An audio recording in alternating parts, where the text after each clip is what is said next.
C'est ici que tout commence, avec une mère poule et son nid. D'instinct, la poule sait quelles sont les meilleures conditions pour ses œufs et ses poussins. C'est pourquoi Peter Sim s'inspire de la nature, en suivant le modèle de la mère poule pour obtenir les meilleurs résultats d'incubation. Dans la nature, par exemple, la poule pond un œuf par jour. Une fois par jour, donc, les œufs plus vieux reçoivent un léger apport de chaleur. Chez Peter Sim, nous utilisons la technologie pour reproduire l'expérience vécue dans le nid. Dans notre incubateur Restore, les œufs stockés reçoivent des traitements thermiques courts et précis, qui maintiennent les embryons en vie plus longtemps. Ensuite, le processus d'incubation commence. La mère poule sait d'instinct comment prendre soin de ses œufs dans le nid. Notre technologie Embryon Response Incubation imite le comportement de la poule de différentes manières. Au cours des 9 premiers jours, la poule est fermement assise sur ses œufs. À mesure que les embryons commencent à générer plus de chaleur, la poule quitte de temps en temps le nid en revenant régulièrement pour vérifier la température des œufs. Ovoscan mesure la température des coquilles d'œufs. Quand la température des coquilles d'œufs change, il ajuste automatiquement la température dans l'incubateur pour assurer un contrôle optimal de la température. Lorsque la mère poule est assise dans le nid, les échanges gazeux sont naturellement limités. Lorsqu'elle le quitte, de l'air frais s'y introduit. CO2 Control surveille le niveau de CO2 à l'intérieur de l'incubateur et ajuste automatiquement la ventilation pour garantir un apport optimal en oxygène.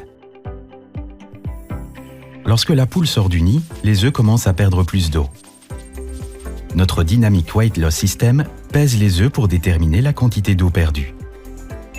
Il ajuste automatiquement le niveau d'humidité dans l'incubateur pour garantir une perte pondérale optimale et une chambre à air de taille correcte. Vers le 19e jour, l'embryon est devenu si grand qu'il a désormais besoin de plus d'oxygène. Il perce la membrane interne, prend sa première respiration depuis la chambre à air et commence à pousser de petits cris. Ces sons alertent la mère poule, qui revient dans le nid pour contrôler la température de ses œufs.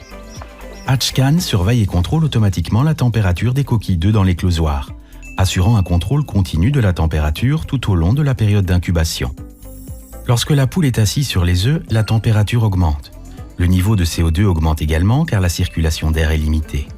Ces conditions incitent les poussins à sortir de leur coquille. HatchSound écoute les embryons afin de déclencher les bons stimuli de température et de CO2 au bon moment dans l'éclosoir, garantissant ainsi une fenêtre d'éclosion courte et une meilleure uniformité. À la fin du cycle, il visualise la répartition de la fenêtre d'éclosion pour une surveillance précise. Une fois éclos, les poussins sont protégés du froid et du stress par la mère poule. De la même manière, notre machine Chickstore veille à maintenir les poussins dans un environnement parfaitement contrôlé et exempt de stress. Dans la nature, la mère poule est extrêmement attentive. Elle peut déterminer à partir des cris de poussins s'il y a un problème. Chez Peter Sim, nous suivons son exemple. Nest Sound écoute les poussins 24 heures sur 24, 7 jours sur 7 et indique lorsqu'ils ont besoin d'attention, préservant ainsi leur bien-être. Toutes ces technologies partagent un point commun. Elles écoutent les embryons et les poussins et répondent à leurs besoins. Pour maximiser votre taux d'éclosion, la qualité et l'uniformité de vos poussins, ainsi que vos performances post-éclosion. Peter Sim, s'inspirer de la nature pour obtenir les meilleurs résultats d'incubation.